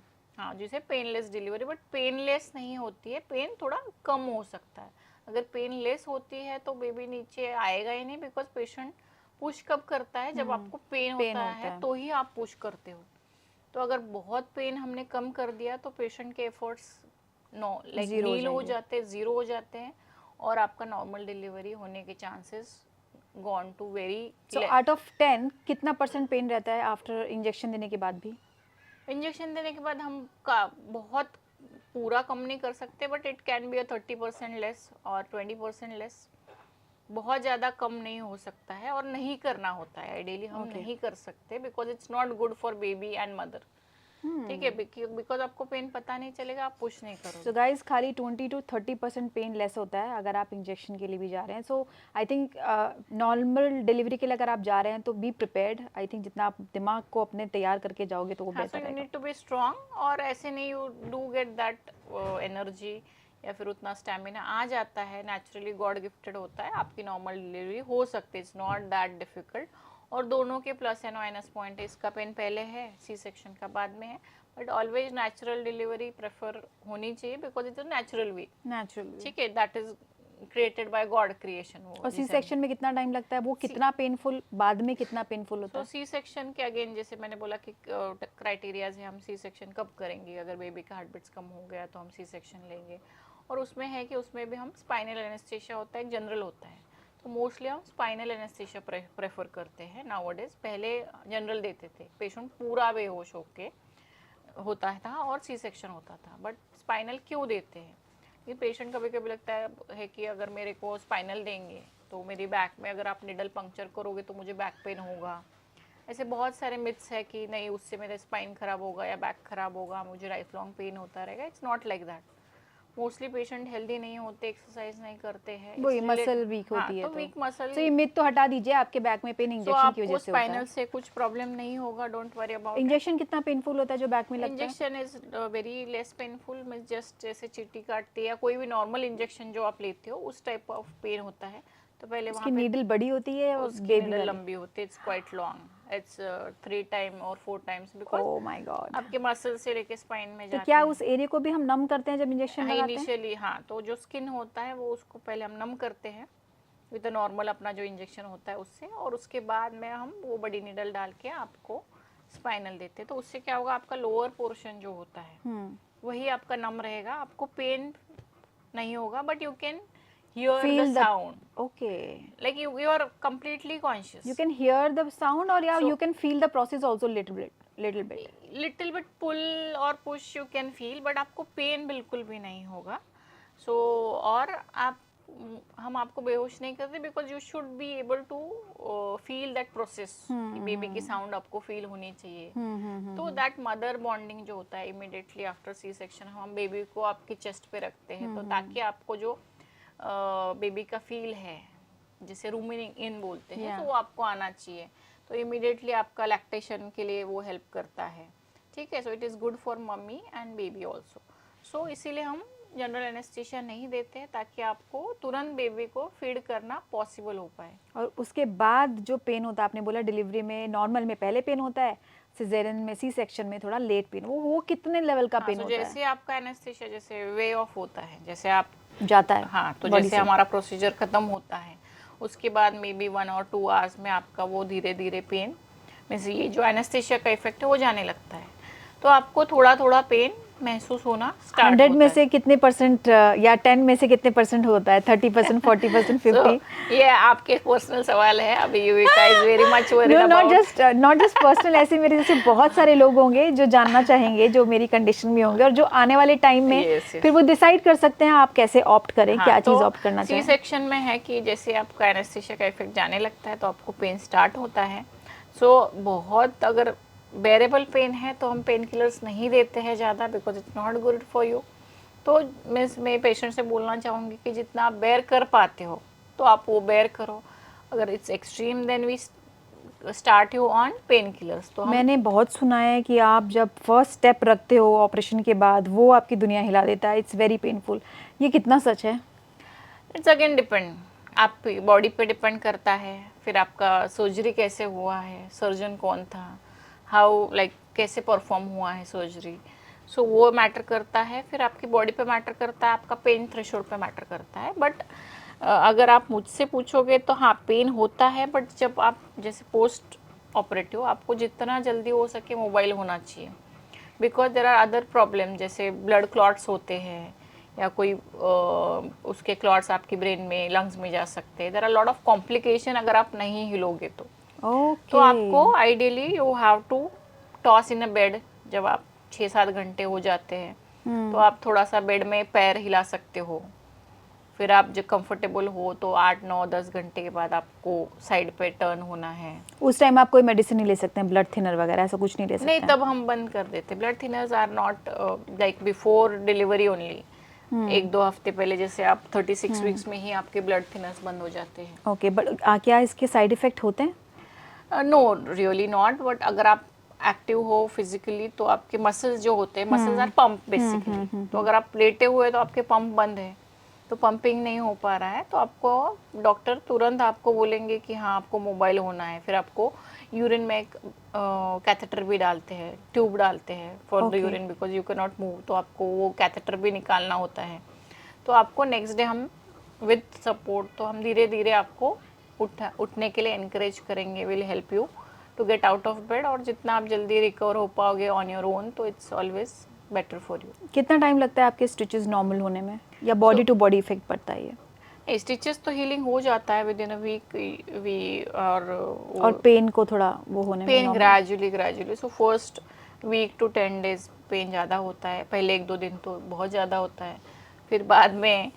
और उसमें है कि आपको रेस्ट नहीं मिलती, that is a very bad part of it. जैसे बाकी ऑपरेशन जो होते हैं, कोई क्योंकि भी, आपको बेबी को फीड भी करना हाँ, तो होता है। बाकी ऑपरेशन में क्या होता है कि patient is completely like Resting. Take rest, take care of their self. But इसमें होता है कि हम खुद का केयर नहीं कर सकते, हमें भूलना पड़ता है।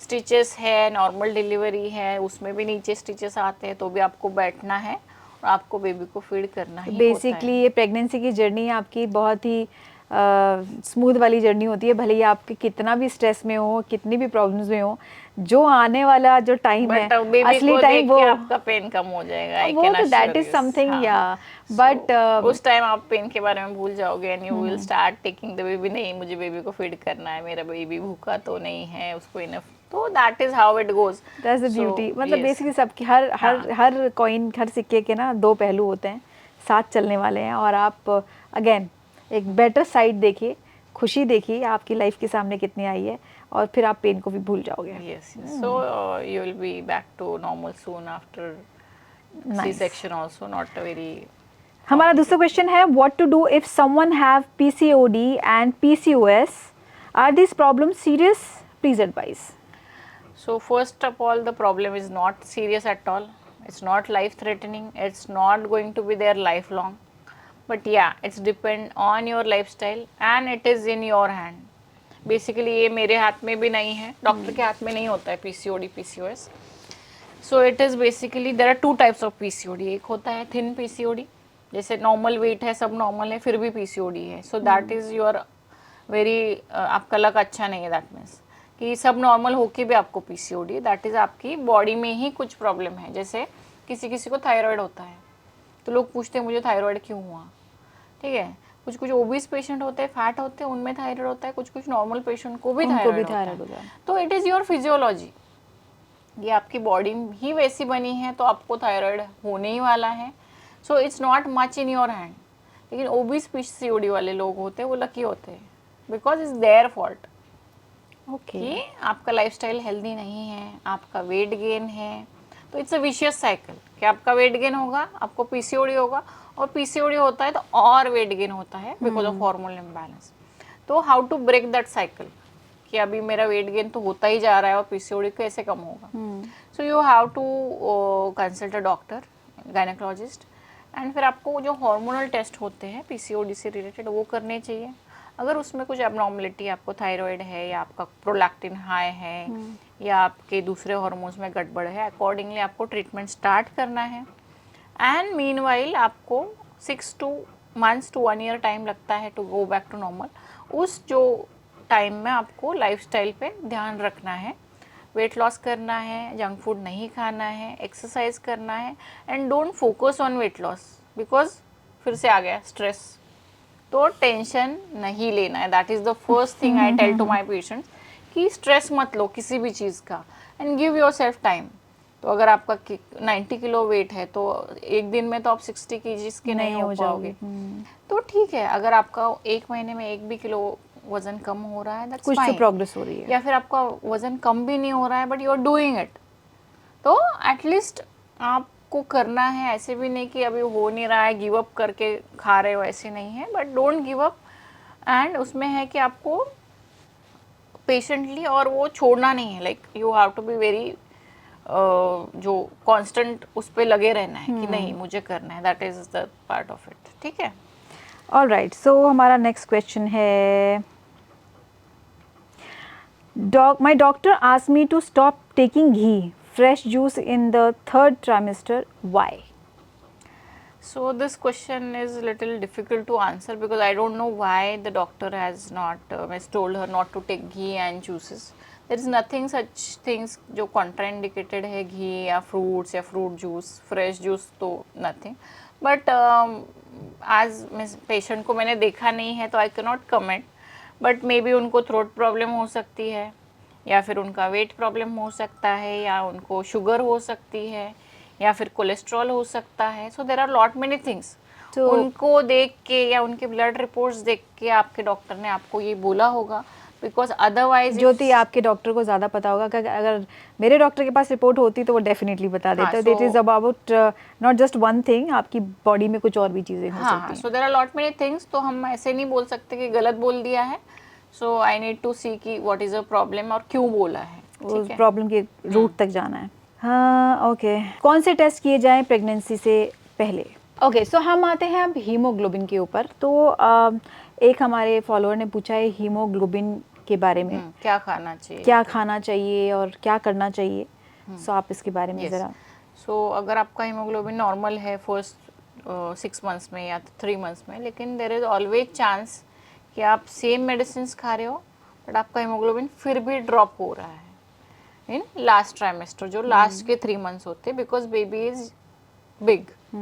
बेबी का जो डिमांड होता है, ऑक्सीजन डिमांड या उनका मसल ग्रोथ हो रहा है, वेट गेन हो रहा है, सो बेबी की डिमांड ज़्यादा होती है इन लास्ट ट्राइमेस्टर. तो बेबी का डिमांड ज़्यादा है और आपका इनटेक कम होता है. तो इसकी वजह से most of the patient do have drop in haemoglobin level in the last trimester. तो इसमें है कि फूड सोर्सेज जो होते हैं, so leafy vegetables, leafy green vegetables हैं, फ्रूट्स हो गए हैं, सो ये सब आपको ऐड करना है. Then you can have dry fruits में जैसे अखरोट, अंजीर, ये सब चीज़ें हैं वो भी खा सकते हैं. So it's again depend on your condition. अगर आप ओबीज हो, फैट हो, ज़्यादा वेट गेन है तो आप स्वीट नहीं खा सकते हो, तो आप जो हाई कैलोरी है वो नहीं खा सकते हो. Plus then it's all about iron medicine. तो आपको हीमोग्लोबिन बढ़ने के लिए आपके डॉक्टर मेडिसिन देते हैं। अगर उससे भी आपका हीमोग्लोबिन नहीं बढ़ रहा है और समटाइम जैसे एसिडिटी होती है लास्ट में, तो हम 2 टैबलेट्स नहीं खा सकते या 2 टाइम आयरन नहीं खा पाते, किसी किसी को कॉन्स्टिपेशन हो जाता है आयरन से, तो इन केसेस में nowadays we give IV iron, जो आपको मैंने दिया परसों। तो that is we give 100 ml में हम एक सलाइन में डाल देते हैं आयरन, और आपको वो सीधा IV में जाता है। So it is easy to take, plus उसके साइड इफ़ेक्ट्स नहीं होते, but you have to take it under observation. हम ऐसे कहीं भी जाके किसी भी डॉक्टर से नहीं ले सकते हैं। It has to be taken in a proper guidance with a proper vigilance, like under the doctor's supervision. ठीक है, so this is all about haemoglobin. Superb. So guys, ये था हमारा प्यारा सा सेशन आप लोगों के लिए, एंड बहुत मज़ा आया डॉक्टर पूनम आपके साथ। Thank you so much. Again मैंने आपको भी एंड मोमेंट पे ही बुलाया और आपने इमीडिएटली बोला हाँ मैं आती हूँ, क्योंकि आपको पता है कि किसी भी वक्त you know. So thank you so much इतना नॉलेज देने के लिए, इतने दिल से दिल की बात करने के लिए। मुझे ज़्यादा क्वेश्चन पूछने की ज़रूरत ही नहीं पड़ी, क्योंकि आपने सारा का सारा ऑलमोस्ट सभी कुछ बता दिया जो लोगों को आई एम श्योर कुछ लोगों को पता होगा, कुछ लोगों को नहीं पता होगा। बहुत सारी चीज़ें मुझे नहीं पता थी, क्योंकि मुझे सिर्फ अपनी जर्नी की ही कहानी पता थी, और अपने ही सवाल मैंने काफ़ी पूछे हैं इनसे। तो thank you so much, and I am sure आप लोगों को मज़ा आया होगा मेरे इस पॉडकास्ट में। एंड कोई भी क्वेश्चन अगर आपको लगते हैं कि ये मिस हो गया है, तो do let me know. Thank you so much for enjoying this episode, and I'll see you in my next podcast. I think that will be my last podcast with my dermat. उनके साथ जितने भी सवाल आपको पूछने हैं please मुझे बताइएगा। It will be all about skin care, क्या रूटीन होना चाहिए प्रेगनेंसी के वक्त। अदरवाइज़ ऑल्सो अगर आपके अपने सवाल हो तो आप पूछ सकते हैं। इसी के साथ मैं बोलना चाहूँगी tata bye bye. Love yourself and live your life. Most important चीज़ है, अपने आप से प्यार करें एंड स्ट्रेस को दूर करें। Thank you so much for enjoying my podcast, and I will see you in my next podcast.